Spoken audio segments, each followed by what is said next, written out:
요즘은 일반인들도 판례를 찾고 싶어하는 분들이 많이 있더라고요. 특히 법원에 소송이 있는 분들은 더욱 그렇겠지요.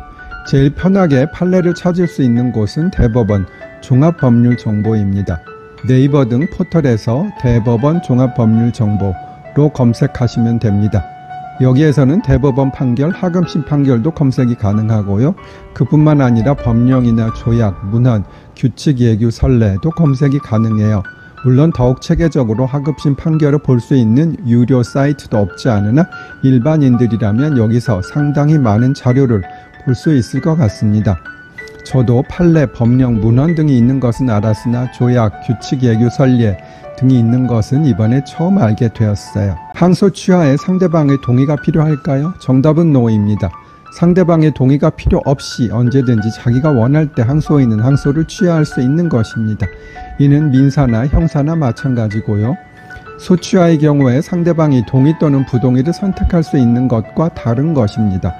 그렇기 때문에 민사 판결이든 형사 판결이든 조금이라도 마음에 들지 않는 부분이 있다면 스스로 항소를 해서 상대방이 항소를 취하하더라도 계속적으로 소송이 진행될 수 있는 여지를 만들어야 할 것입니다.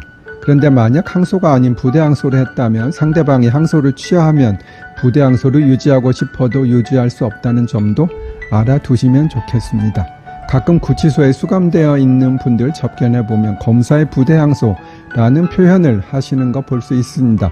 다음에는 검사의 부대항소가 맞는 것인지 설명드릴게요. 형사사건에서 검사의 부대항소가 있을까요? 정답은 노입니다. 오래전에는 검사의 부대항소 제도가 있었다고 해요. 즉 피고인만이 항소를 한 사건에서 검사가 뒤늦게 부대항소를 할 수 있었던 거죠. 그런데 그렇게 되면 피고인이 방어권에 문제가 발생해요. 이는 불이익 변경 금지 원칙과 관련되어 있어요. 불이익 변경 금지 원칙이라 함은 피고인만이 항소한 사건에서 항소심은 1심보다 더 불리한 형을 선고할 수 없다는 것이에요.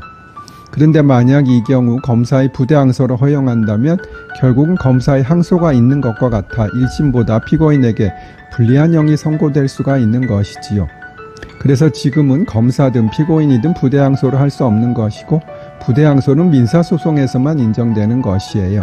따라서 재소자들이 말하는 검사의 부대항소는 일반적인 항소의 뜻이에요. 제 법무법인 서휘의 홈페이지에 가면 저희 프로필 사진이 있어요.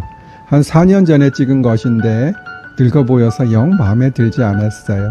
그리고 그 사진에는 제가 머리를 완전히 뒤로 넘겼는데 사실은 저는 전혀 저런 머리 스타일을 하지는 않아요. 오늘 갑자기 새로 사진을 찍고 싶은 생각이 들어서 사무실 근처의 백관우 스튜디오라는 곳에 가서 프로필 사진 2장을 다시 찍었어요. 일단은 마음에 들지 않았던 사진 먼저 올려드릴게요. 그리고 최근에 다시 찍은 사진 올려드릴게요. 이 사진은 사실 보정을 한 것이고요. 백관우 사장님이 3년 보정하겠냐고 하셔서 제가 10년 해달라고 했더니 좀 난색을 표하시더라고요. 그래서 그냥 5년 정도만 보정했어요. 저 봐줄만은 한가요? 제가 지난 쇼츠에서 제 홈페이지에 프로필 사진 최근에 다시 찍은 얘기하고 있었어요. 사진 찍으러 저희 사무실 즉 내방역 근처에 백관우 스튜디오라는 곳에 갔는데요. 예약제로 운영하신다 해서 미리 예약을 하고 갔고요. 가기 전에 시간이 얼마 정도 걸리냐고 물었더니 한 20분 정도라고 하셨어요.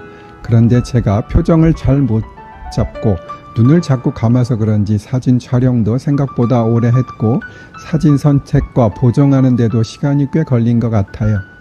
프로필 사진 2장 찍는데 한 40-50분은 걸린 것 같아요. 아주 꼼꼼하고 정성스럽게 촬영해 주셨고요. 백관우 사장님의 동의를 얻어서 이렇게 한번 소개해 드립니다. 근처 사시는 분들 사진 찍으실 일이 있으면 가보셔도 좋을 것 같아요.